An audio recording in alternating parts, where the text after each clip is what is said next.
862-7726.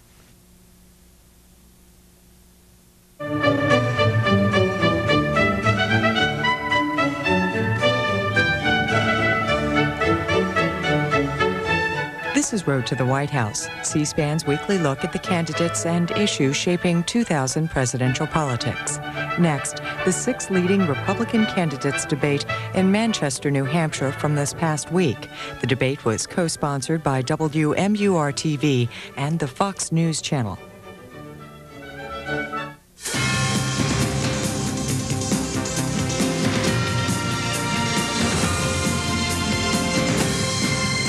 The Republicans at New Hampshire Forum. Now, from the Imes Communication Center in Manchester, New Hampshire, here are tonight's moderators, Britt Hume of Fox News and Karen Brown of WMUR-TV. Good evening. Here in New Hampshire, we have the privilege of casting the first votes for president in the nation. It also affords us the opportunity for extensive interaction with the presidential candidates every 4 years. The New Hampshire primary is now less than 2 months away, and issues have begun to emerge both from and about the candidates, issues both political and personal. And that is what this forum is about, bringing together for the first time all 6 of the remaining Republican presidential candidates. They are former Reagan White House assistant Gary Bauer, Republican Senator John McCain of Arizona, Governor George W. Bush of Texas, former United Nations Ambassador Alan Keyes, publisher Steve Forbes, and Senator Orrin Hatch of Utah. The format for the questioning will work this way. Each candidate will have 1 minute to respond to a question from the moderator, and then 45 seconds to answer a follow-up question. A bell will sound when your time is up. We anticipate 5 rounds of questions. Every candidate will not get the opportunity to have his say on every issue. So at the end, there will be time for closing statements. A draw determined that Mr. Bauer should get the first question, so let us begin. Good evening, Mr. Bauer. How are you, Brett? Ronald Reagan famously said again and again in 1980 to the public, "Are you better off than you were 4 years ago?" Everyone thought that question and people's answer helped him win. Right. If we're asked today, don't you think most people would say yes? Well, Britt, first of all, let me thank Fox News and WMUR that we're all here today, and you've provided us this opportunity to talk to the voters of New Hampshire and the United States. It's an important process, and we're going to determine whether we're going to be the party of Abraham Lincoln and Ronald Reagan, so I'm glad you asked with a quote from Ronald Reagan. I think people would answer the question yes when it came to some economic issues. We've got lower unemployment than we had a number of years ago. The stock market's been booming. You mentioned before the show, I guess the NASDAQ was up 100 points today. That's great. But in other ways, we're hurting. You know, the culture is more coarse now than it was 4 or 8 years ago. The breakdown of values continues. We still haven't welcomed our unborn children into the family, the American family. There are a lot of places where we've got to make improvements, and I think a president from the party of Lincoln and Reagan will accomplish that. Let me follow up with you on the issue that you have made the foremost issue in your campaign, abortion. You appear to have a position, sir, that it is at variance with what majorities consistently say they favor. How do you propose to accomplish the end of legal abortion as we know it if you were president? Brett, I don't think I'm at odds with the majority at all, but I must tell you that if I was, it wouldn't make any difference. This is a fundamental question. It's about whether or not our unborn children are part of the American family, protected by the Constitution and Declaration of Independence. I think there are serious differences between us on this. I think that a Republican presidential nominee must be clear that his running mate will be pro-life. Mine will be. I hope tonight that Governor Bush will clarify and finally agree that his will be. I think our judges have to be unambiguous about this. It's the most important thing we'll do as president. I won't put any bigots on the court, and I will insist that all of my judges believe that all of our children should be welcomed into the world and protected by the law. Senator McCain, in your home state of Arizona and in Washington, D.C., fellow Republicans make an issue of your temper. It is one thing to feel passionate about the issues, but why is it that those who know you best seem to like you the least? Thank you, and thank you all for doing this tonight, Britt and Karen. You know, a comment like that really makes me mad. The fact is, I have very close and dear friends in Arizona and in the Senate and in the House, and very dear friends all over America, I'm happy to say. Do I feel passionately about issues? Absolutely.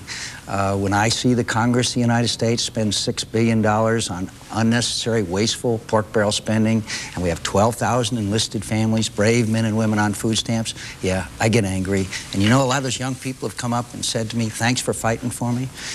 If everybody who wants the status quo in Washington wants that to remain so, then I'm not their guy.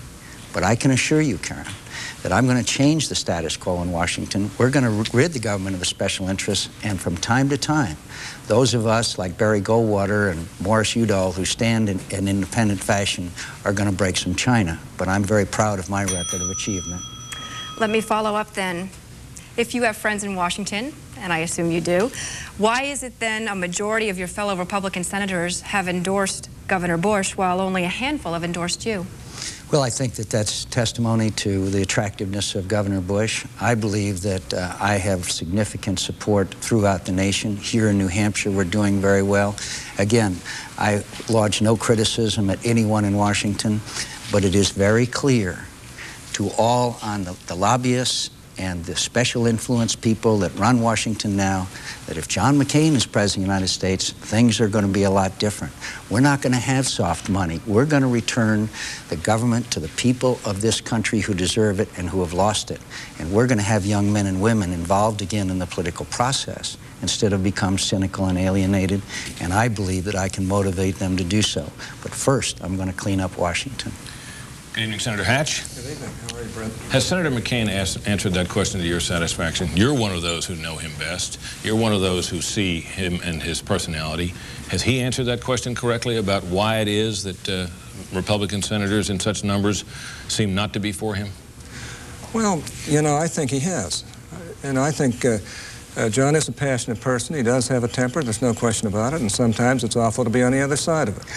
But to make a long story short, there are a lot of people around there who've had tempers, and a lot of others throughout our society have served very well who've had tempers. If the temper becomes nasty, that's another matter. Now, let me just say this to you. I do disagree with John with regard to campaign finance reform. I think true campaign finance reform is what I'm doing. Today, you can get everybody who's donated to me on my webpage, www.orrinhatch.com or orrinhatch.org. I have to say, Governor, in contrast to yours, it's easy to find everything on mine. It's pretty tough to use yours. Yours is not user-friendly. But I think that's what should be done. And I think real campaign finance reform is disclosure, disclosure, disclosure. And I think that's what I'm trying to do, plus low donations. Senator Hatch, as recently as a couple of weeks ago on my broadcast on Fox News Channel, you articulated some concerns about Senator McCain that went beyond what you're willing to say here. Have you not changed your mind about him? I don't think I did. I think I pretty well implied what I felt then and what I feel right now. No, I'm not willing to change my mind. I don't agree with John on a lot of things. I certainly don't agree with him on campaign finance reform. I think that would devastate the Republican Party while leaving the Democratic Party completely open for independent expenditure campaigns by the unions who CRS, Congressional Research Service, says spend somewhere in the neighborhood of $500 million every 2 years in getting out the vote, something they would continue to be able to do while the Republican Party would not be able to have any special interest group that would help them. And if it is wrong for public interest groups, or right for them, why isn't it right for the parties? Good evening, Mr. Keyes. In October, you accused the media of being racist for their apparent disinterest in you during a press availability. Is that racism, or is it a reflection of your standing in the polls? Well, I don't see how that could be. I think these polls are phony to begin with. They are a manipulated result aimed at trying to usurp and preempt the choice of the American people. But there have been some of these phony polls lately that show me ahead of people you've given more attention to, including folks who are standing right next to me right now. So by the criteria that the phony folks in the media use, you are violating your own criteria. And I have to look around for another explanation when that happens. And I know that explanation from the time I stepped forward. You know, when I first stepped forward, the only thing people in the media wanted to ask me about was race. And I used to wonder why, because I was speaking to an issue far more important than that, in my opinion, which is the root, in fact, of our racial difficulties, the decline of our moral character, principle, and decency, the abandonment of the basic premise that our rights come from God, not from our mother's choice, not from the Constitution's choice, but from the will of God. You want racial justice, you want any kind of justice. That's the foundation we need for it in this country. And the press refused to ask me about anything but racial issues. Well, to accuse anyone of racism is a pretty strong statement. After all, you're here tonight for all the world to see and hear. So do you have any regrets about what you said? Oh, absolutely not. As a matter of fact, I think it is persistently still true. Polls came out in the past couple of weeks, your own phony polls, that showed me third in this race. And suddenly I found that people in the face of those polls were acting as if it has become a two-man race because they wanted to continue the blackout, which means that you keep the black out. I'm sick of it. And I think the American people need to be given an opportunity to demonstrate what the folks in Alabama demonstrated when I won the Republican statewide straw poll in Alabama. That's a thing of the past for a lot of Americans. They're looking at me in terms of the stands I take on the important moral issues and other issues that confront this country because they know that the moral crisis of this nation's life is in fact the top challenge we face, and it ought to be the top priority of our national life right now, and that's what I stand for. Good evening, Mr. Forbes. Britt, how are you? You've got an ad on the air now, quickly put together with a telephone call in which you accuse Governor Bush of a betrayal on Social Security because he has considered raising the age. Is it fair to criticize someone simply for considering an option which is on nearly everybody's list of what to do about that program? To call out a betrayal? Well, again, I want to thank Fox News and WMUR for this forum tonight. It's a delight to have everyone here, including George Bush, known as AWOL, and I hope that this is the first of a number of forums now and next month so the American people can see what our principles are, what we stand for, and why we stand for it. Concerning Social Security, it's typical of the political culture today to make promises and then break the promises. And Governor Bush, the other day on Meet the Press, said he would consider raising the retirement age. It's already been raised from 65 to 67. That's a betrayal. Now what are they going to raise it to, Governor? 70, 75? That's not fair to the people. They're made a promise and it should be kept. And that's why I've put forth proposals to take it out of the hands of the Washington politicians and return it to we the people. Bold proposals. But Mr. Forbes, you yourself acknowledge all he has said he would do is consider that. How can mere consideration of an option be a betrayal? Well, Britt, you know in politics, especially in Social Security, where they've raised the retirement age, tax benefits when they weren't supposed to, you know that's code for we're going to do it. Guarantee that's going to happen. And that's why the place to attack it and fight it is now. And that's why we should have a real debate on getting a new system where we take it out of the hands of Washington politicians. And if you want to retire at 60, fine. If you want to do it at 85, you can. You should put it in your hands. Have your Social Security taxes, the vast majority, go to your own retirement account. And this is one of the fundamental differences. I think I don't want to play by Washington's rules. I want to do it for the American people. Good evening, Governor Bush. Karen. I'm going to give you a chance to respond to that. Is this code where we're going to do it? I was asked a question about my plans to make sure Social Security was safe and secure. I said we need to take all the payroll taxes aiming for Social Security and dedicate it to only Social Security. I said we need personal savings accounts for younger workers. But what I said on that show was that we're going to keep our solemn commitment to people who've retired and near retired as far as their benefits go. And they asked me about younger workers. I said I hope we're able to keep the benefits the same for younger workers as well. But the key thing is to have somebody who knows how to lead, to bring people together, to solve the Social Security system. We need leadership in Washington, D.C. to make sure there's a sound Social Security system. Let me say something. I want to read something real quick. Alas, the unaffordable promises have to be scaled back, and the best way to do that is to gradually raise the age at which one may collect his full benefits. Those now in their 20s would not be eligible until they're 67 or 68. The author of that? Mr. Steve Forbes. Governor Bush, if I may follow up, let me ask you point blank. Would you consider, or would you raise the age? I would hope we wouldn't have to. I definitely wouldn't. On those who receive benefits today and those who are near retirement. The answer is absolutely no. And I would hope we wouldn't have to on younger workers. But I'm going to Washington to save and strengthen Social Security. Governor, you have said that you would always have people around you as president who would be able to fill in any gaps in your knowledge of the world and the players on the world stage. But let me ask you, do you think that President Bush could have done the job he did in assembling and holding together the Gulf War coalition composed of many very varied nations, had he not had the knowledge of the world that he had from years of experience in diplomacy and politics at the UN? In order to be a good president when it comes to foreign policy, it requires someone with vision, judgment, and leadership. I've been the governor of the second biggest state in the United States. If it were a nation, it would be the 11th largest economy in the world. I was overwhelmingly reelected because the people in my state realized I know how to lead, and I've shown good judgment. A couple of weeks ago at the Reagan Library, I talked about my vision for peace. My goal, should I become the president, is to keep the peace. I intend to do so by promoting free trade, which in my judgment promotes American values across the world. I intend to do so by strengthening alliances, which says America cannot go alone. We must be peacemakers, not peacekeepers.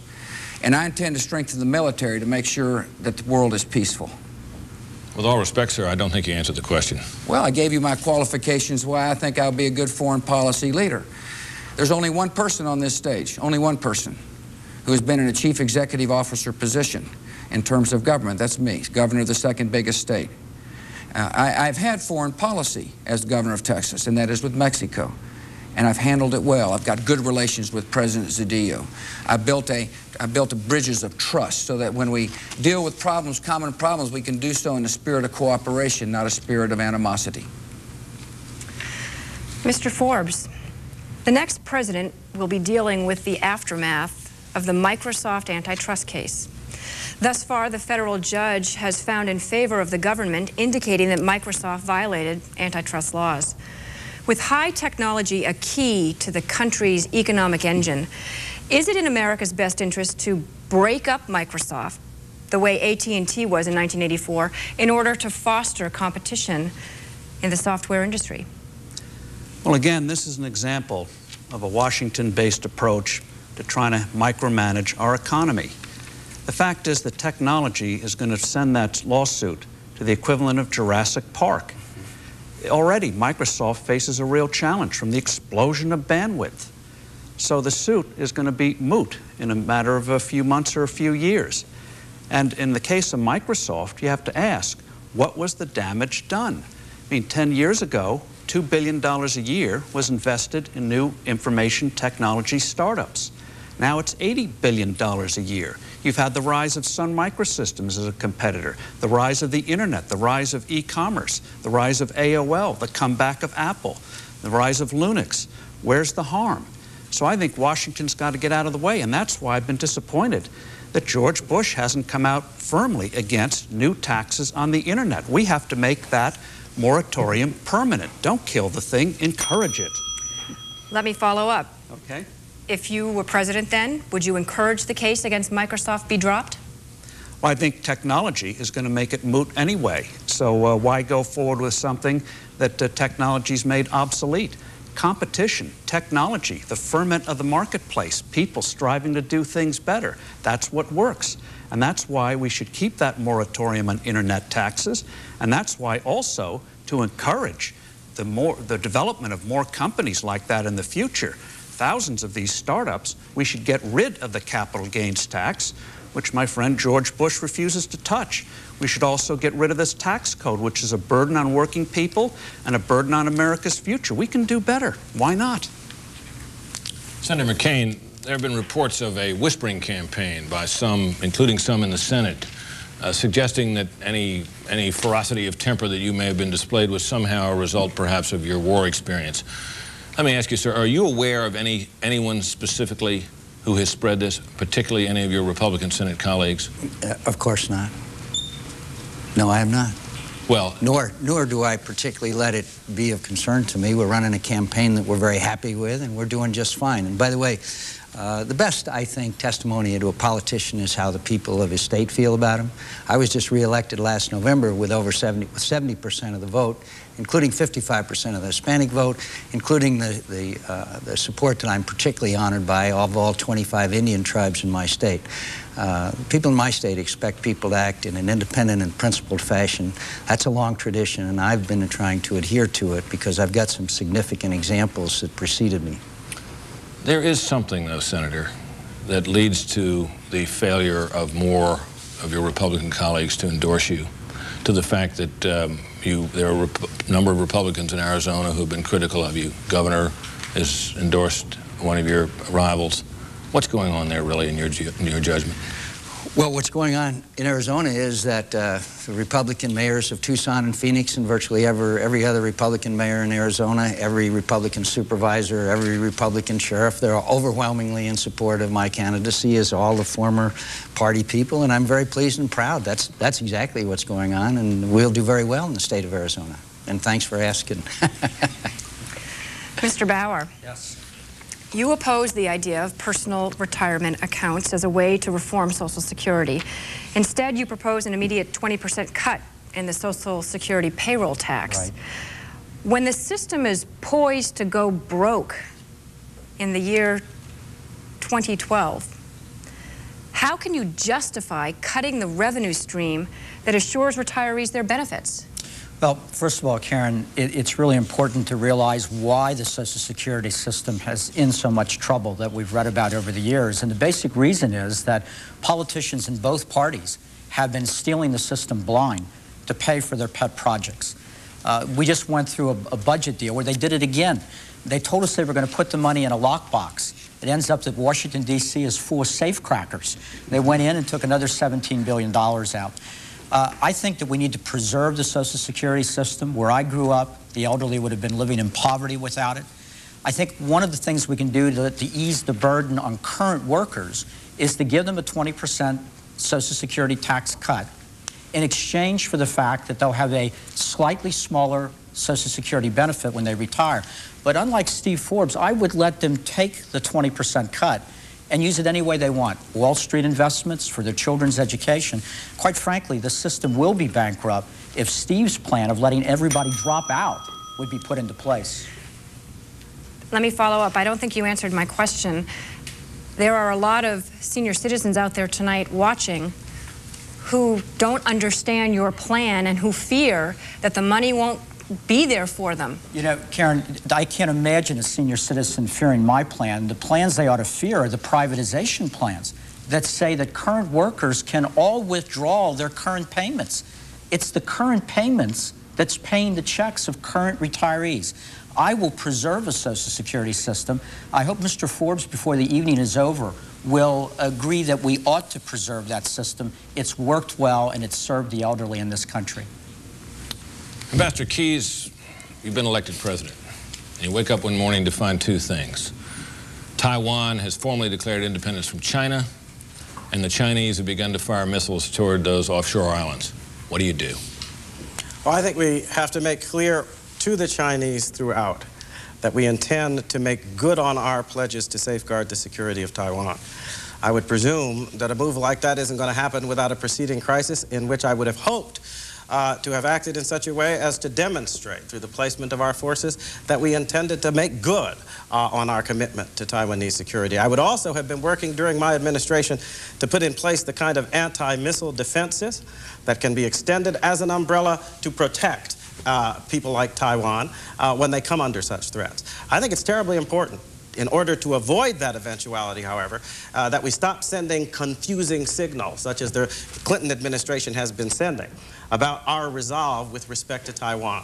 The business of self-determination, of allowing people to decide their own destiny, has been fundamental to American foreign policy for decades. We have had people dying on foreign battlefields for the sake of that truth, and we should certainly stand for it where the Taiwanese are concerned. Well, let's assume it came to the scenario that I outlined. What would you do then at that moment? Well, as I say, you would have to have in place the military forces to meet that threat, including anti-missile forces and forces that would aid the Taiwanese in repelling any Chinese attempt to take over by force the island. I think we have to make it perfectly clear that any such action on the part of the Communist Chinese would in fact mean a military confrontation with the United States. Senator Hatch, should an individual have the right to sue his or her HMO if unreasonably denied medical care? Under current law, HMOs are immune to such lawsuits. As you know, the U.S. House has passed the Patient Bill of Rights, which includes a provision for such lawsuits. The Senate has a competing bill, and it does not contain that provision.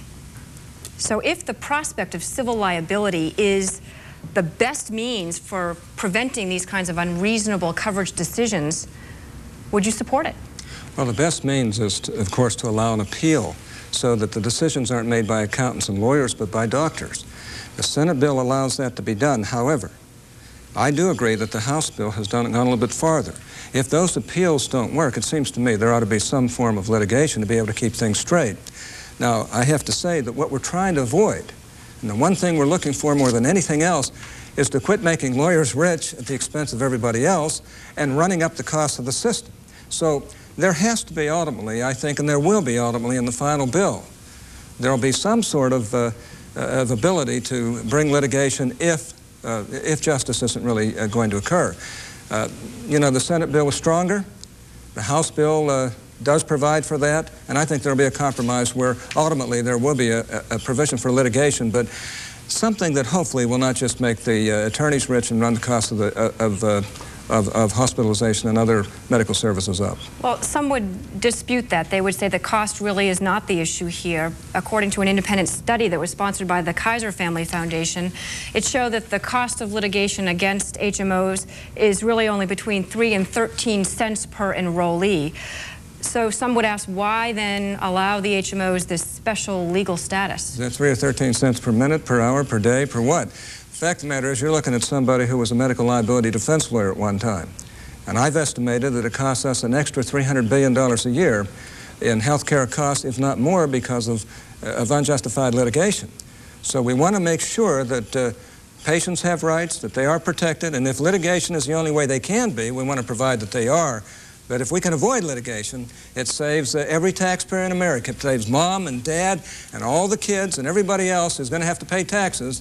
It saves them that money and really basically preserves our economy. So it's a matter of bringing things together, something I've done my whole Senate career. As a matter of fact, I'm not just talking about it. I've done it. More needs to be done. That's why I'm running for president. Mr. Forbes, the quote that Governor Bush read during the last round appeared to have you, if it is a correct quote, proposing or suggesting that you would consider doing the very thing you have got ads out criticizing him for. How do you answer that? Well, that quote, I think, was written 20-some-odd years ago when the system was in crisis. And as a result of that crisis, I decided to look, why is the system always getting in trouble where they propose raising the age, cutting benefits, putting taxes on people? And this is a prime example, Britt, of the typical Washington attitude, that the American people are here to serve Washington and its lobbyists and special interests and its political culture rather than the other way around.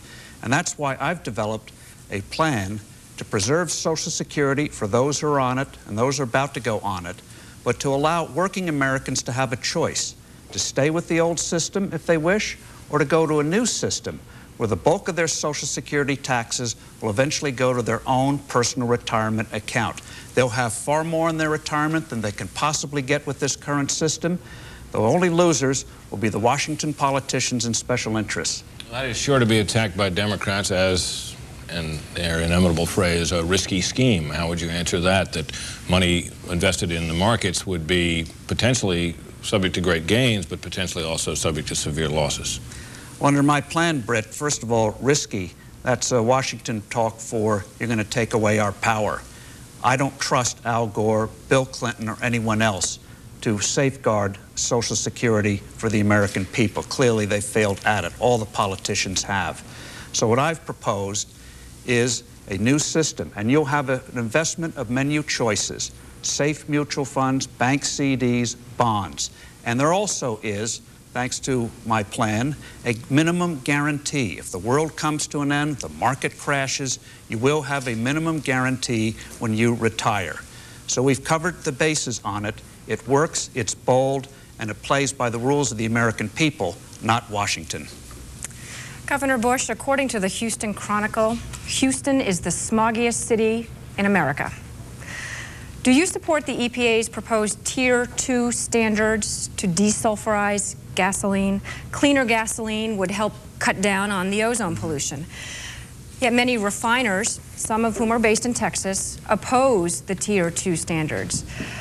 Please tell us your position. I will. Let me say one thing before I start about Senator McCain. He's a good man. He's a good man. Thanks. I don't know what compelled me to say that about you, Senator. So, he's a good friend. Yes, I do support cleaner gasoline standards across the country. Here's what I believe. I believe we can have economic growth and conservation at the same time. And I know there are some environmental groups out of Washington running ads about me here in New Hampshire. They're polluting my record. I've got a good record as governor. We've reduced toxic emissions overwhelmingly in my state. Industrial emissions are down by 11%. I signed 2 really good pieces of legislation that are going to remove 250,000 tons of stuff being spewed in the air, which is the equivalent of removing 5.5 million automobiles off our roads. I've got a good record because I know how to set high standards. I know how to bring people together to achieve those records, to achieve those standards. But specifically, what about those Tier 2 standards? I think we ought to look at a national standard for lower sulfide for gasoline. Absolutely. Senator Hatch, you've heard Mr. Forbes' answer to the question about the Microsoft suit. He says basically he'd drop it. What would you do? Well, look, I was the first to hold hearings on Microsoft because we had literally hundreds, if not thousands, of complaints from all over the software and computer industry that Microsoft was leveraging its 90% control of the underlying operating system that everybody had to tie into in order to come onto the internet and in order to use. And that they were doing that by crushing others, picking on others, buying up others, using their economic power. Now, that's what the antitrust laws are for. The antitrust laws are very conservative laws. They're laws that try to make sure we even up and make people equal. Keep in mind, the judge that tried that case, Judge Thomas Penfield Jackson, is one of our better district court judges. He wrote an extensive opinion concerning the finding of facts. And those facts are devastating to Microsoft. Anybody who reads that opinion and then says that Microsoft shouldn't have to face some sort of a sanction or some sort of remedy really hasn't looked at the facts. To make a long story short, that suit is justified. All right, but Senator, the antitrust laws are supposed to protect consumers. They're not necessarily supposed to protect just competitors. That's special interest activity. You've got that exactly right. The whole purpose of the antitrust laws is to protect consumers. But you don't protect consumers if you crunch others who might be competitors from being competitors. And if you use predatory conduct to do that. Now, the judge has given us a statement of facts. The next step is to find out if Microsoft has a monopoly. The step after that is, what remedy do you have if Microsoft is found to be in a monopoly? I suspect that it's very difficult for Microsoft to escape being called a monopoly or have a monopoly control with regard to the underlying operating system. When it comes to the final decision, that could range from anything from a slap on the hands to actual breakup. Senator McCain, the status of the U.S. Army's readiness is under scrutiny right now. They have difficulty recruiting. There's an internal dispute between traditionalists who say the Army's strength is in its big guns and tanks, and those who say the Army should modernize to be able to deploy faster and lighter tanks. What's your take? Does the Army have a place in a modern military, or is the U.S. Army obsolete? Of course, the Army has a place, and the Army, however, has not been able to restructure to meet the post-Cold War challenges. All during the Cold War, the United States Army was geared to fight a tank battle on the plains of Central Europe. Now they have to be able to move from one place to another around the world quickly, and once there, to beneficially affect the battlefield equation. They're not capable of doing that. A recent incident was an Army division was just declared unready for combat. That division was the 10th Mountain Division, Bob Dole's old division. Yes, we need to restructure the military. We need to knock heads together in the military. I know how to do that because I've been there, and I also believe that we've got to rid the defense appropriations bills of pork barrel spending, waste, and incredible, almost criminal behavior like spending $325 million on an aircraft carrier that the Navy doesn't want or need. This has got to be fixed and fixed soon, and particularly the men and women in the military. Well, if you say the Army's not obsolete, then what kind of commitment would you make as president to help the Army with readiness? I'm talking dollars. The question is not spending more dollars. The question is spending money on programs and projects we need, eliminating those that we didn't. Look, we've been buying C-130s for 10 years. We're going to have a C-130 in every schoolyard in America.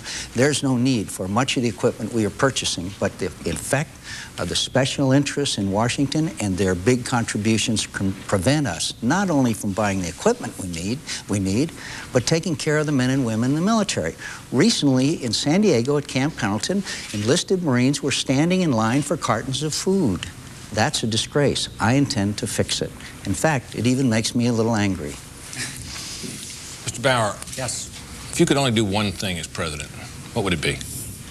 My goodness, what a great question. I'm tempted in a lot of different areas to answer that. Obviously, my strong position about the sanctity of life is something that I don't think we're going to get anything else right in America if we don't get this right. We've only made a mistake like this once before, Britt, and that was way back in the 1850s in the Dred Scott case, when the Supreme Court, the highest court in the land, said that black men and women had no rights that the rest of us were bound to respect. And we look back on that and we're astonished that the court would say such a thing. The poison of that decision still keeps Americans apart today. But I believe that 26 years ago, the court did it again. They took a whole group of Americans, our unborn children, and they said, you have no rights, that you have no place in the American family. So if I could say one thing, it would be to set a place at the table for those children, to include them in the protections of the Constitution and the Declaration of Independence. And your second priority? My second priority would be to restore a sense of honor again to the White House. This has been a terrible 7 years, Britt. I had a little girl in Louisiana the other day ask her parents what I was trying to do. And they said that I wanted to be president. And she said, well, that means he'll probably have to lie. And I thought about going from George Washington, and I cannot tell a lie, what we used to associate with the presidency of the United States, to what we have now. It's been a bad 7 years in that regard, and I think it's increased public cynicism about our institutions, about our government, and about the kind of place America can be.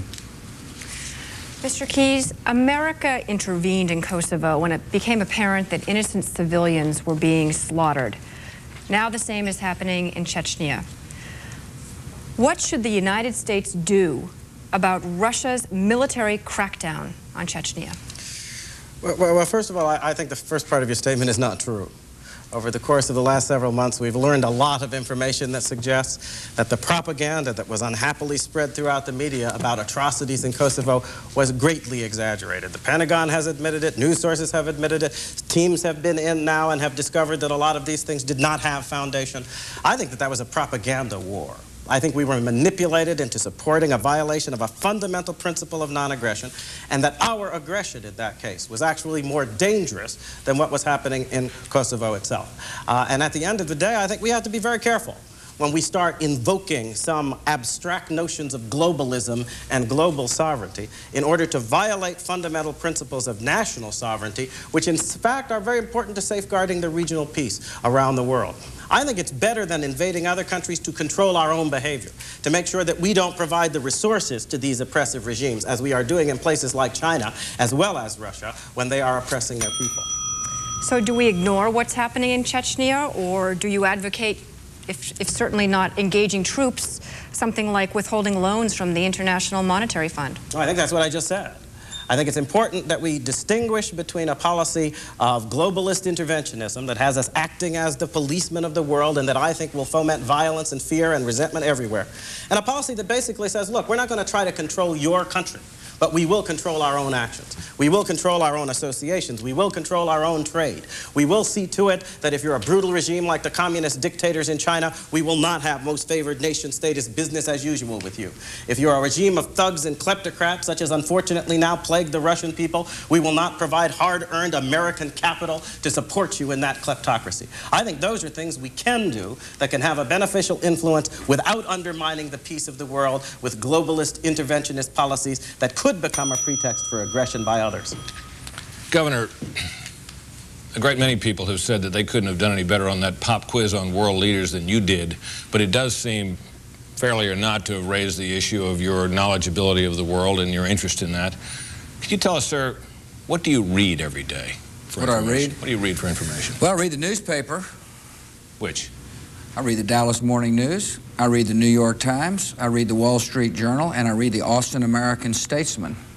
I'm not so sure I get a lot of knowledge out of there, but I read them every day. And what else?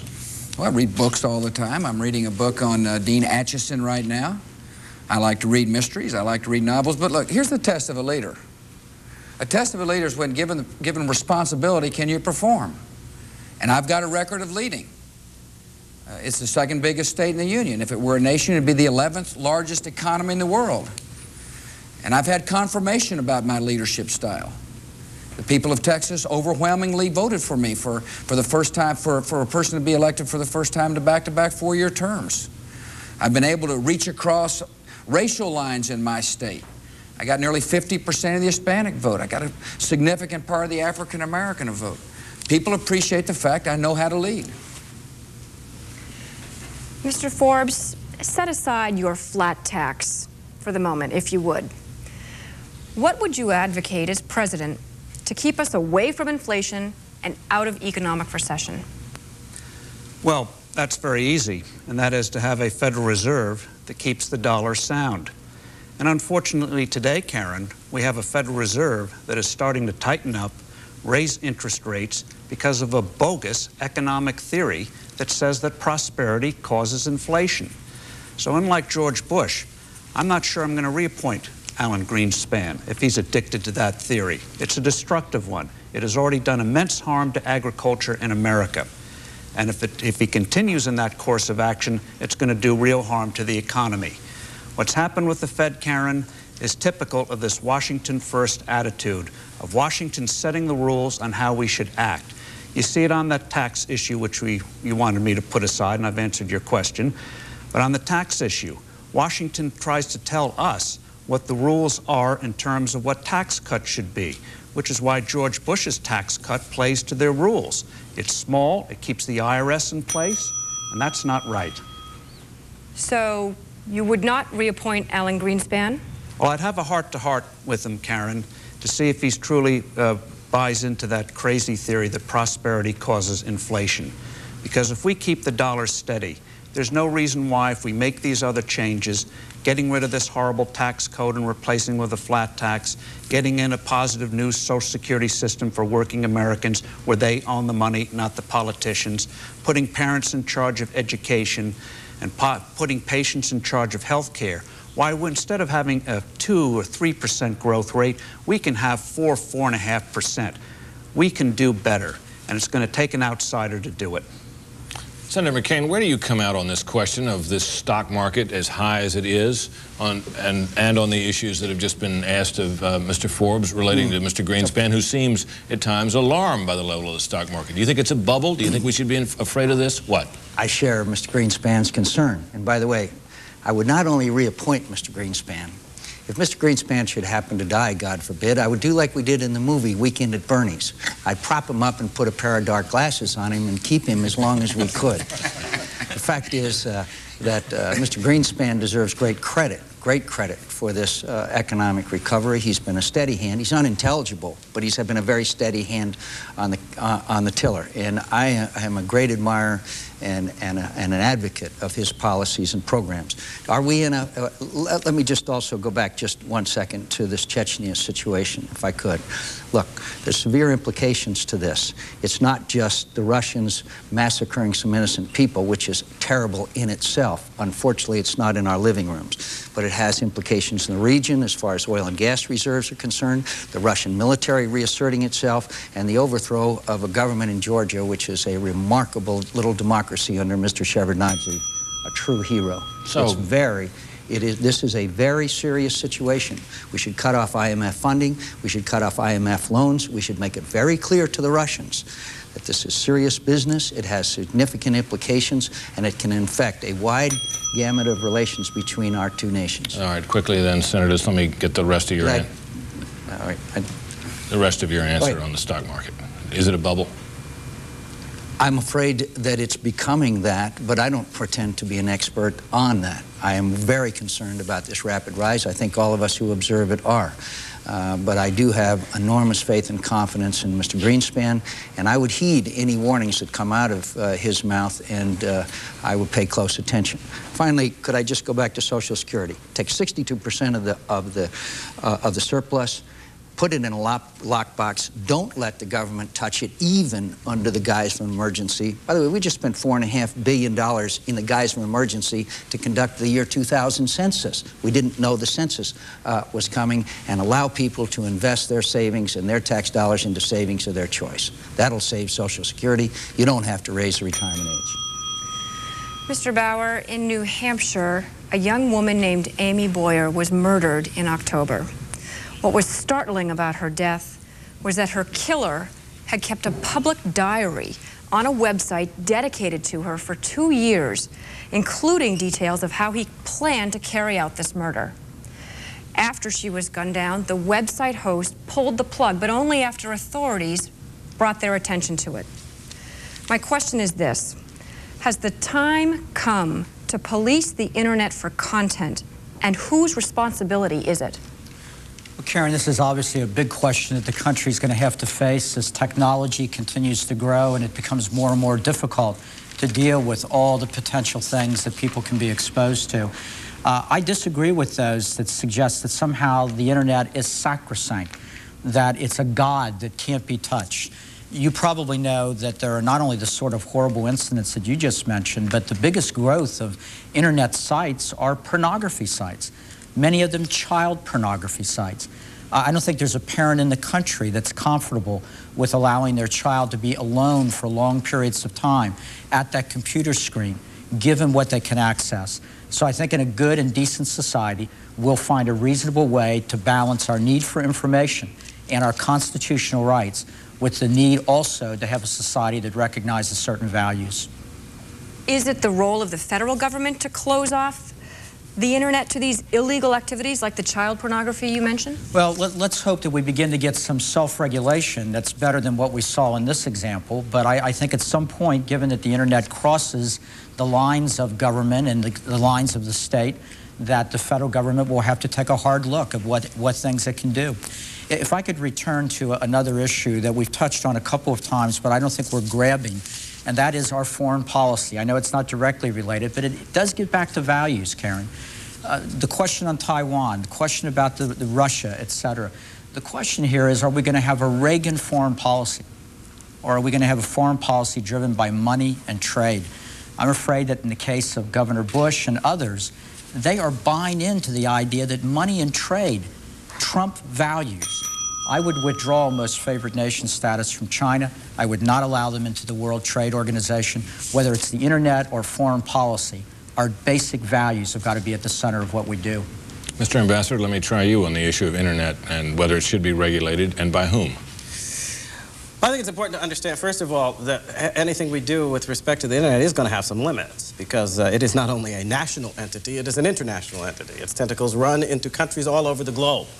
And in fact, you will defeat part of the purpose of the networking if you start putting up various and assorted barriers that shut the system down. And that's what I think a lot of the people who are involved in it are concerned about. I do think that we have a responsibility, however, to exercise those police powers that we can when we're dealing with public matters. And I would define as public anything to which children may have access. If children can have access to it, then it seems to me society has the right to enforce certain levels of accountability and responsibility in terms of what's going on there. You can't make the argument this is just about consenting adults when our children are in the room, and our children are in the room when you have easily accessible material on the internet. In that respect, we should take every measure that we can, technologically feasibly, to try to protect them, including, of course, the encouragement of the adoption of those technological means that parents can use to help police this area. You seem to be saying it's difficult to do. Oh, I don't want to fool people. And that doing it defeats some of the purpose of it, but you want to do it anyway. No, I seem to be saying that you approach the issue understanding its difficulties and that you do what you can. I think that Congress has already been taking some responsible steps to hold accountable those providers who are under our jurisdiction. That we can do. People like AOL and others are not operating out in space somewhere. They operate from the United States. We can get their cooperation in helping to keep this clean, and within the limits of our capabilities, we should. But we have to keep in mind that it will not be a substitute for responsible action by parents and others, because this is a global phenomenon, and all of us will have to work hard together in order to make sure that responsibility is enforced and that especially our children are protected from its harmful effects. Well, Senator Hatch, I'm going to stay with the internet theme for a bit longer. Futurists predict that e-commerce will be $1 trillion business in the next century. Currently, the internet is not taxed. Should it be? We have currently a moratorium on taxation on the internet, and I happen to agree with that. I really don't want the internet to be taxed, and to be honest with you, I don't want it to be regulated beyond reasonable norms. For instance, we passed the Hatch cyber squatting bill at the end of this session. That bill basically is kind of a regulation that is necessary, because with regard to intellectual property and trademarks, we've made it an actionable for somebody to steal your name and to put a pornographic site on it under your name, which is happening today. But other than intellectual property matters and the use of the V-chip to protect our children, I'd like to keep the internet as free from regulation as we possibly can. It's probably one of the greatest sources of information and communication that we've ever had in this world, and I want to keep it that way. On the other hand, there are some things that are bad, and government can take pornographic sites off. Government can, under current law, do some things that really need to be done. Well, if you don't tax businesses doing e-commerce, doesn't that put small companies doing business the old-fashioned way at a disadvantage, because they are taxed? Well, that's what my governor says, and he feels very strongly that we're going to lose Main Street USA if we don't allow the same type of tax on e-commerce transactions that we do on state transactions. I'm not sure he's right about that. E-commerce right now is significant, but I really question whether my wife is going to go and buy everything off the internet instead of going to the stores, or whether I'm going to otherwise, because Elaine told me this week, I said, why don't you just order off the internet? She said, I want to go to the stores. I like to walk around among the products. I like to see them. I like to touch them. And I don't think that's going to necessarily go down the drain, but we'll have to look at it. We'll have to stay with the flow, but I'd like to not have regulation. That should be the rule. If it has to be, then we'll face that when it comes. Mr. Forbes, Governor Bush made a tax proposal this week that in dollar terms is larger than the one that was proposed by Republicans in Congress, who, when they made theirs, went out during the August recess to try to drum up support for it and found remarkably little. And yet you have criticized his proposal, in effect, as being too timid. Are you living in the sort of the real political world on taxes? Oh, Brett, I think so. And I think this shows the difference between a Washington-based, politics-based approach to taxes and what the American people truly want. When the American people can do something positive on taxes, like reduce them through a referendum, they usually do it. In Washington, they have these crazy rules, Britt, where they score things in ways that make it hard to cut taxes, that makes it easy for spending to go up. And that's why this tax cut proposed by George Bush is what it is. It is small. It is inadequate. It leaves the IRS in place. It leaves 67,000 lobbyists still lobbying this corruptingly complex code. So yes, we should get rid of it. The American people want to get rid of it. Don't phase in measly tax cuts over 5 to 8 years. Help people now. Take the death tax.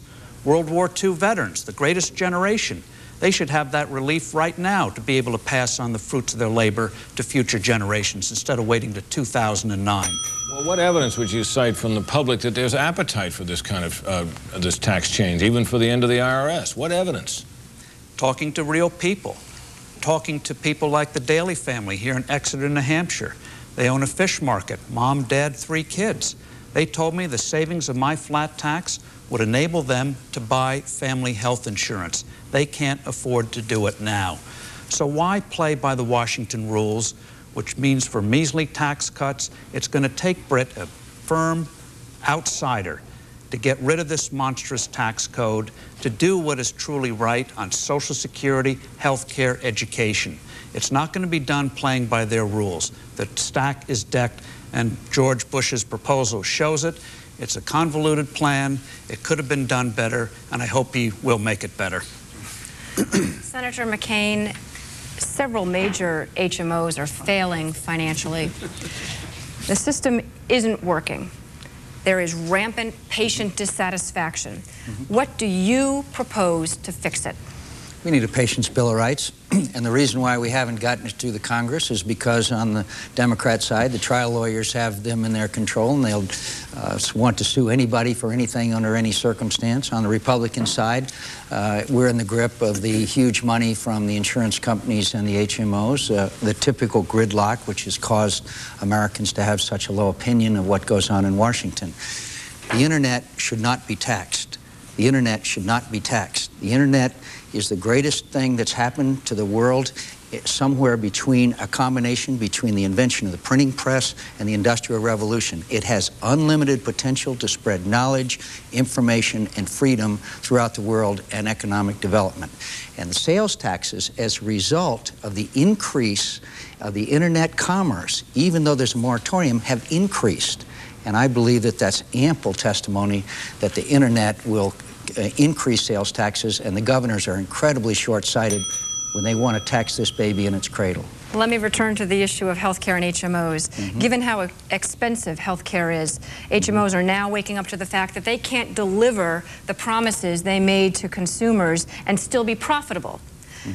If ultimately HMOs disappear, what then fills the void?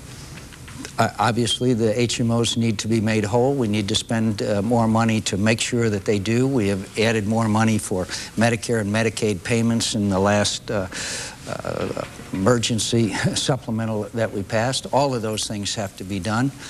But I also believe that we have to take care of patients first. And if patients are not well treated in HMOs, then obviously then the HMOs are not going to be sought out by them.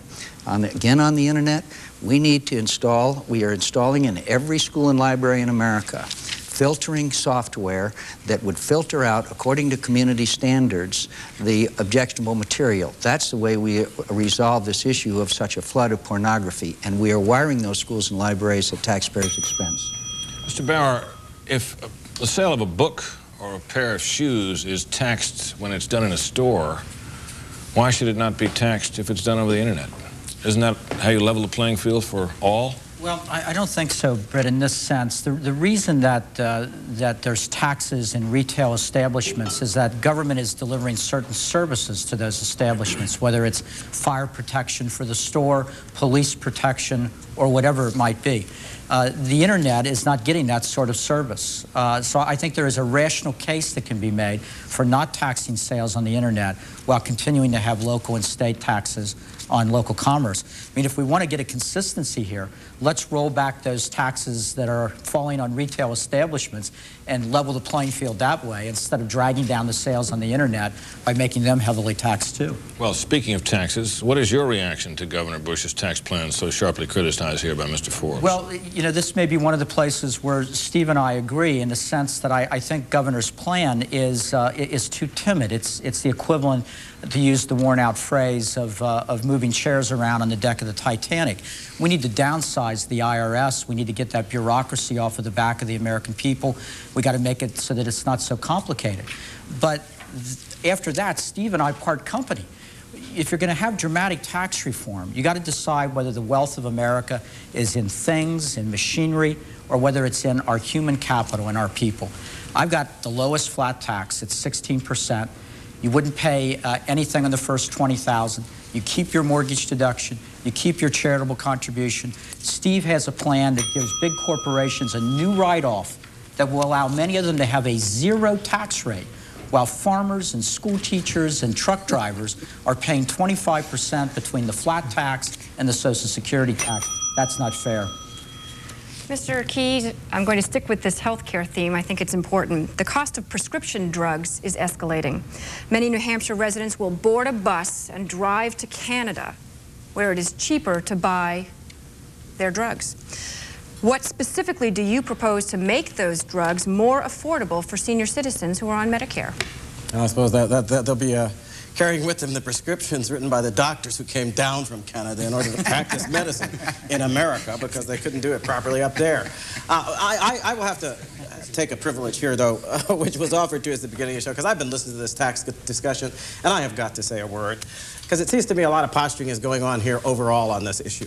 And we have all these folks. I mean, Mr. Bush's plan may be this, it may be that. Basically, it has folks running for the calculators, figure out how much your family of 4 is going to get, you know? And so what are we supposed to do again? Get down on our knees and thank Massa Bush now, because he's going to let us keep a little bit more of our own money. And we'll thank Massa so-and-so when they do it. I think it's time we realize that that kind of thinking is for slaves. My ancestors were slaves. I abhor to think like one today. The tax system for a free people is not a tax that gives the government a preemptive claim to a single penny of your income. And the right reform of this system is to get rid of the 16th Amendment, abolish the income tax, and return to the original Constitution of our country, which funded the federal government with tariffs, duties, and excise taxes. That's how we'll get out from under. Okay. Now would you answer my question about the prescription drugs? Yes, I will. Because I was also anxious to address this whole question. You addressed a question a minute ago about the HMOs, and you're asking us, and we're politicians, as if we're supposed to go to Washington, sit down like the commissars, and plan from on high what happens to America's health system. I don't want to do it that way, and I promise you I won't. I think what we need to do is do everything possible to put the consumer back in the driver's seat, to allow folks to be able to be the masters of how they spend their medical dollars so that they can then enforce the same kind of quality control that they enforce in all the other areas of our economy. And if they're not happy with the HMOs and the way they're doing business, then take your business to a group of doctors who have organized themselves differently so that they will provide you with the service you want. And we should have a system, whether it's insurance or government care, that gives people the power to make those choices, and that's what I do. All right, Senator Hatch, why don't you try it on the tax issue? Well, let me just say this, that I'm against taxes. I was one of a handful who convinced Ronald Reagan that we should cut marginal tax rates from 70% down to 28% by 1986. I agree with Governor Bush on the one hand that he's trying to cut taxes $1.14 trillion over the next 10 years. That's larger than our congressional tax cut of $792 billion. Good going. On the other hand, he wants to do it within this same lousy system that we have. Can't blame him for that because it's hard to change it. But the fact of the matter is we need to throw out this IRS code and we need to start all over. Whether it should be a flat tax or whatever, we've got to get a simplified code and we've got to go from there. Now, let me tell you, I am for anybody who will cut taxes. You know, here's what we did. We put 25% away for cutting taxes and 75% away for saving Social Security, Medicare, and paying down the national debt. I thought that was the right thing to do, and I felt that it would have worked. React, if you can, to what Ambassador Keyes has just said on this issue. On this issue or on the HMO issue? Well, no, on this issue. On this issue? He says, tear this, and as does Mr. Forbes, end of the IRS. Well, I'll tell you, I agree with that. I think we ought to throw out the whole doggone code. It's a terrible code. It's convoluted. I'm on the Finance Committee. I deal with it every year. As a matter of fact, at the end of the year, we dealt with all kinds of health care issues that we had to keep straightening out because the balanced budget and the tax problems weren't solved, and created more problems than ever. We had 900 skilled nursing facilities that handle complex medical patients, not taking care of patients. So, yeah, I think we ought to throw out that code, start over again. If I had my way, it would be a sales tax where people could determine exactly what they pay through the consumption that they make. Now, that's a pretty big step, but it's something we ought to work on, and I'd sure try to get that done. All right, Governor Bush, we're going to give you a chance to swat at this tax question as well. Well, for some it's not enough, and for some my tax cut is too big, which leads me to believe I may be doing something just right. I proposed yesterday a tax cut that will simplify our code, that will reduce the top rate from 39.6 to 33%, that will encourage entrepreneurship, a code that makes the system more fair and more simple. I believe one of the worst things we've got in the tax code is this. It's really hard for somebody, a single woman with children, for example, who's working hard to pay for her kids, to advance into the middle class. Her marginal rate is as high as people making over $200,000 a year. And because I've lowered the bottom rate from 15% to 10% and increased the child credit to $1,000 per child, we've really reduced the toll bridge for this lady who works so hard to get into the middle class. I proposed a good, bold, practical plan. Let me follow up. As you've indicated, you want to cut the federal income taxes for every American, and you do so on the assumption that there is a budget surplus. So what happens when or if that surplus goes away? Well, if we elect a Democrat, the surplus will go away because they'll spend it all. I believe that my plan has got reasonable growth numbers. This is a plan that preserves Social Security. It is a plan that meets the basic needs of government, including rebuilding our military. It's a plan that cut the taxes. And I want to remind the folks, I'm the one person up here who has signed a tax cut bill. I not only signed one, I signed two in the state of Texas. We've returned nearly $3 billion of taxes to the people, good, hard-working people who live in my state. Now, we have more time than we thought we might. We're going to do one more round, which will be a sixth. In this round, question, 1 minute answer, no follow-up, move on to the next candidate. First to you, Senator McCain. If you could be remembered for one thing as president and only one thing, what would it be? Healing the breach that exists between the American people and the government today. Restoring confidence in government by young Americans so that I, as President of the United States, can motivate them to serve causes greater than their self-interest. On the issue of the surplus, 3 years ago, every economist in America was saying that we're going to have deficits as far as the eye can see. Now those same economists are saying we're going to have surpluses as far as the eye can see, authenticating Harry Truman's assertion that he wanted a one-armed economist, because they always say on the one hand and on the other hand. I wouldn't count on these surpluses, although I'm very, very optimistic about the future of the economy. The difference between my tax cut proposals, which have to do with the marriage penalty, the inheritance taxes, earnings test, and breaks for lower-income Americans, is that I pay for them. We eliminate corporate welfare, and we cut unnecessary spending. That's the way you should do tax cuts. Mr. Forbes, given how crowded airplanes are these days, with passengers complaining of lost luggage and delays, there are increasing cases of what's come to be known as air rage. Is it time for Washington to step in and solve the problem? Well, as one who's traveled several 100,000 miles on commercial aircraft in the last few years, I can testify to the overcrowding, the lost luggage, the poor service. And also, too, a lot of the airlines seem to go out of their way to make it more difficult. They've just put in a rule now. You're not there 10 minutes before takeoff time, they're going to shut the door. But Washington, I don't think, is the answer. The answer is consumers saying enough is enough. But one answer that I think would be good, I think Senator McCain proposed it a few weeks ago, and that is to have a passenger Bill of Rights on aircraft. But getting back to Governor Bush and his tax cut, I think that whole approach shows a Washington-oriented attitude, that their way of scoring these cuts is the way you should go. The way you get growth is by removing the IRS as we know it, and also controlling spending, which under his administration has increased at twice the rate of Clinton Gore. It's not the way to go. Ambassador Keyes, I want to take you back to the question you were asked originally related to your anger at what you felt was racial motivation behind the failure of journalists to pay appropriate attention to your candidacy. There are other black political figures who, Republican and Democrat alike, Jesse Jackson and Colin Powell being signal examples, who have not experienced this problem. Why do you suppose you have and not they? Because I think the problem is classic racism, stereotyping.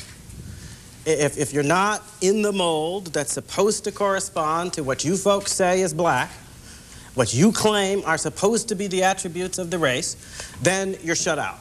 And basically, I don't fit that mold. I am an American who happens not to be a Democrat, not to be a liberal. I am strongly pro-life as opposed to Colin Powell. I believe in the values that this nation was built upon, starting with our great Declaration of Independence that says that God gave us our rights, and that it is not a question of human choice whether or not we grant those rights to babies in the womb. That's what I'm about. I'm a moral conservative. And the people who support me around the country are folks who are responding to that appeal to restore our allegiance to the deep and great moral principles of this country and our respect for our constitutional obligation to our posterity. We've all forgotten that obligation, haven't we? To secure the blessings of liberty to ourselves and our posterity. And that means that killing babes in the womb is a fundamental violation of the culminating goal of our Constitution. Mr. Bauer, 6 states have passed laws allowing for medicinal marijuana. Is it time for the government to regulate marijuana for medicinal purposes? No, I think those laws are a terrible mistake, Karen. We've been losing the drug war in this country. I still remember during the Reagan years where I served for 8 years as Undersecretary of Education and then as Reagan's domestic policy advisor at the White House. Everybody mocked our Just Say No campaign, but all the adults in our society were delivering the same message at that point, and drug use was going down consistently. In the last 7 years, it has skyrocketed. And among the reasons it's skyrocketed is these sorts of proposals that undermine the overall effort to restrict drug use in the United States. I think they're a mistake, and I think we need to have a lot more seriousness in the next administration. I will be serious as president in ending this scourge, and particularly doing something about the drugs that are pouring across the border between Mexico and Texas after NAFTA. We can't check as many trucks as we used to be able to, and now those drugs are going into the heartland and causing pain and suffering in communities all over this country. Governor Bush, Saddam Hussein is still there. What would you do about that, if anything, that is different from what President Clinton has done? I wouldn't ease the sanctions, and I wouldn't try to negotiate with him. I'd make darn sure that he lived up to the agreements that he signed back in the early 90s. I'd be helping the opposition groups, and if I found in any way, shape, or form that he was developing weapons of mass destruction, I'd take him out. I'm surprised he's still there. I think a lot of other people are as well. Take him out. Take out the weapons of mass destruction. Senator Hatch, you have been one of Attorney General Janet Reno's harshest critics, yet you've stopped short of calling for her resignation. Will you do so tonight? No, I'm not going to call for her resignation. I have to say that I've been very critical because I think she's had a palace guard around her that have caused her to not live up to her responsibilities with regard to the investigations that have been taking place. Now, in the Judiciary Committee right now, we set up a special subcommittee headed by Arlen Specter to get into some of these problems, and thus far, under threat of subpoena, they seem to be cooperating for the first time in a long, long time, and cooperating in a way that I think might work out. Look, it's not my job to tell the President of the United States who he should have as Attorney General. I would prefer somebody with a little more skill, with a little more dedication, who would not listen to the palace guard from the White House, the political types, who would do what's in the best interest of this nation, regardless of what the administration has to say. That's what the Attorney General of the United States should do. They should be giving the President advice to help the President to do what is right. And they should be prosecuting people who commit violations of the law. And they haven't been doing it, and we all know it. Gentlemen, thank you very much. That concludes 6 rounds, one more than we'd anticipated, leaving a little extra time for closing statements. 2 minutes allowed now. We begin with Governor Bush. Governor? Well, I want to thank my fellow Republicans and my opponents. I want to thank WMUR and I want to thank Fox for giving me a chance to share what's on my heart and on my mind. I'm running because I want to accomplish something. I want to change the bickering and rancor that exists in Washington, D.C. I'm running because I've set some goals for America. I want to keep our economy prosperous by cutting the taxes, but I want a tax system that's fair for all. I'm running because I want to keep the peace by keeping our military strong. I'm running because I want to strengthen and save Social Security for the elderly. I'm running because I want every child to be educated and no child to be left behind. I'm running to pass power back from Washington, D.C. to local folks because I believe in local control of our schools. I'm running because I want to change today's culture from one, if it says if it feels good, do it, to one in which each of us must understand we're responsible for the decisions we make. I've got a record of accomplishment as the governor of the state of Texas. I'm a uniter, not a divider. I know how to bring people together to achieve a common goal. I want to thank you for your interest in my campaign. And whether you're for me or not, should I become the president, should I earn your trust, when I put my hand on the Bible, I will swear to not only uphold the laws of the land, I will swear to uphold the honor and the integrity of the office to which I have been elected, so help me God. Thank you and God bless. Thank you very much, Governor Bush. Mr. Forbes, you have 2 minutes to make your closing statement. Well, thank you all very much for making tonight possible. I hope this is the first of a series of debates, and that we have more in-depth forums in the future so the American people can appreciate what each of us offers. I'm an outsider. I'm not a professional politician. Washington holds no allure for me. And as a businessman and CEO, I recognize that Washington wants to dominate us, and it's high time Washington learned to serve us.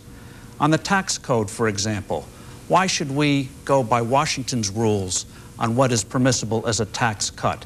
They're always ending up finding ways to take more of our money. And that's why we have to do something bold and get rid of the IRS, not let it perpetuate. They'll tell us it's unrealistic to make these kind of changes. Well, maybe in Washington today it is, but we, the people, have to say, we're going to tell you what's realistic. And this tax code's an abomination.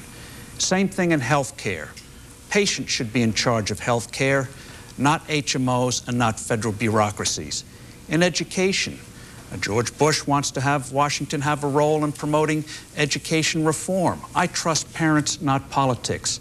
On Social Security, why do we have to hear talk about raising the retirement age? Again, put it in the hands of we the people, and we can move forward on the life issue. But these things are not going to happen by playing by Washington's rules. They're only going to happen with a determined outsider to make those changes. But I'm one man. I can't do it alone. You as individuals can't do it alone. But together, united, we can have a political system again that appeals to our ideals. And that's what I've tried to do with these proposals based on American ideals. And if we carry those out, we will vindicate the faith of past generations and will be an inspiration for future generations. Thank you very much, and God bless you. Thank you, Mr. Forbes. Ambassador Keyes, the floor is yours. Well, first, I would like to take a minute to speak to a group of Americans that we apparently have been ignoring tonight, but we're in the midst of some very, I think, portentous events out in Seattle, where a lot of Americans have had to take to the streets, and I abhor the violence, but I think the folks who have been demonstrating peacefully to try to seek redress of their grievances, they're telling us something we ought to listen to. They're telling us that when you hand a chunk of our sovereign power to a body of unelected ministers, many of whom are chosen by dictators and tyrants, you have taken that power beyond the reach of our people. They can no longer touch it through the ballot box because nobody elects those folks. They can no longer get to it through the constitutional process we're supposed to have.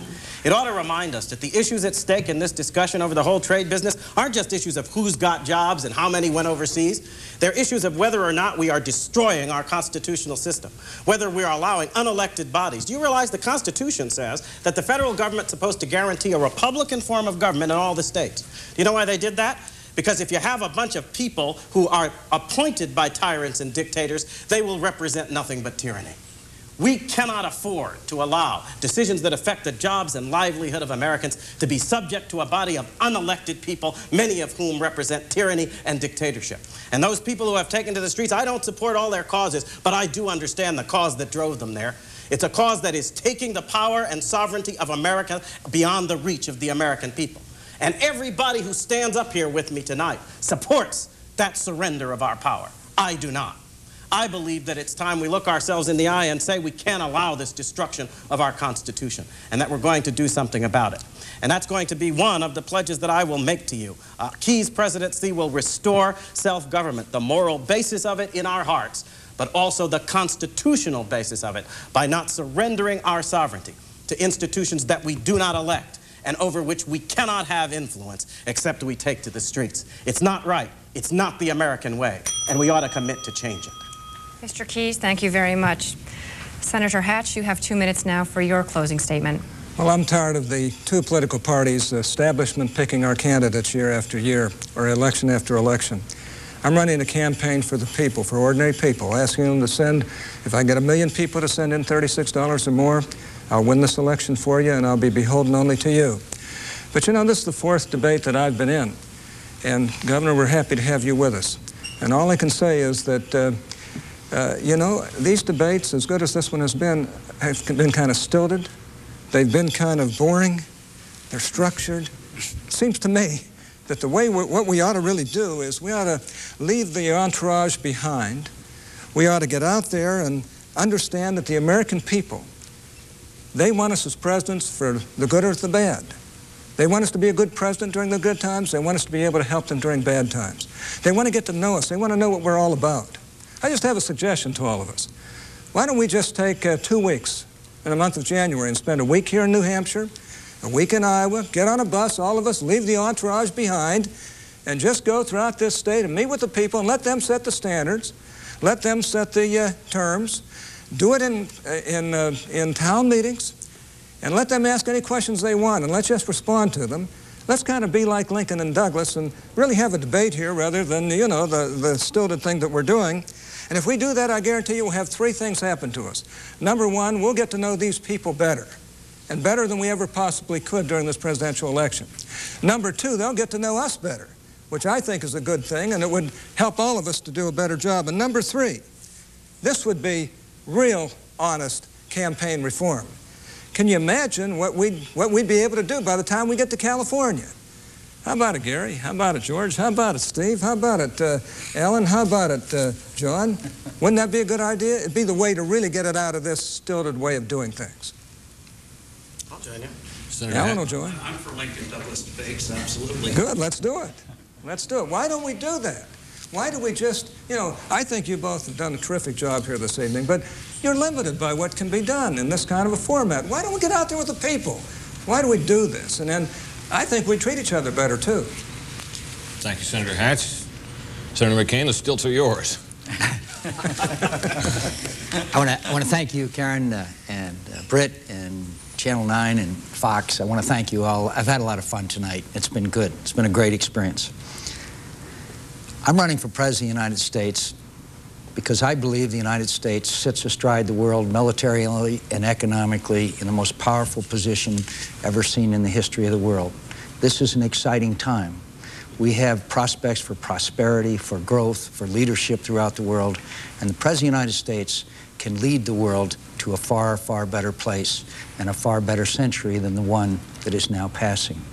I'm running for president because I want to reform government. I want to reform education so that every parent in America has the same choice as the wealthy parents do, to send their child to the school of their choosing. I want to reform the military so that we can, again, be able to meet the post-Cold War challenges rather than have one that is structured for the past and not able to cope with the future. I want to reform the tax code, which is 44,000 pages long. I can't do that unless we rid Washington of the special interest which has deprived Americans of their voice in Washington. The special interest rule, and unfortunately the public interest has been diminished. This has caused young Americans to be beset by cynicism and alienation. Young Americans believe that we don't reflect their hopes and dreams and aspirations. I want to heal that breach. I want to make them represented again. And I want America, again, to be proud of its government. And that way I can inspire young Americans to commit themselves to causes greater than their self-interest. Please join me in this great crusade. I am prepared to be President of the United States. Thank you. Senator McCain, thank you. Mr. Bauer, you get your closing statements. Thank you. Well, let me begin by saying something to those young people that may be watching tonight. I'm the son of a janitor from Newport, Kentucky, and I'm now one of the last 6 candidates running for the nomination of the party of Abraham Lincoln and Ronald Reagan. It's an incredible country. There is no limit to what you can accomplish as a young American if you work hard enough and play by the rules. You know, we're beginning to go toward the end of an incredible century. They've called it the American century, and for good reason. Twice in this century, we've led the free nations of the world to defeat the great isms of this century, Nazism and then Soviet communism. Our technology is second to none.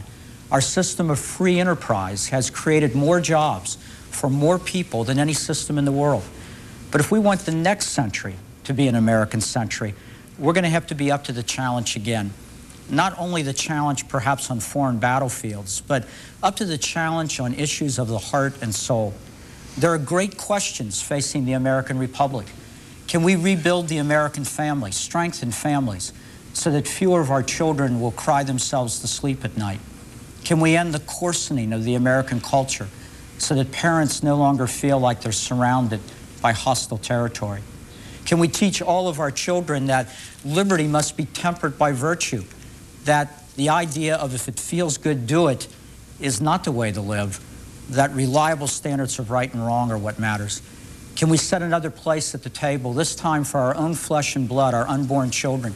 Can we do racial reconciliation and make sure that we don't leave anybody behind, not the child in Appalachia, the inner city kid, the farmer in Iowa, whoever?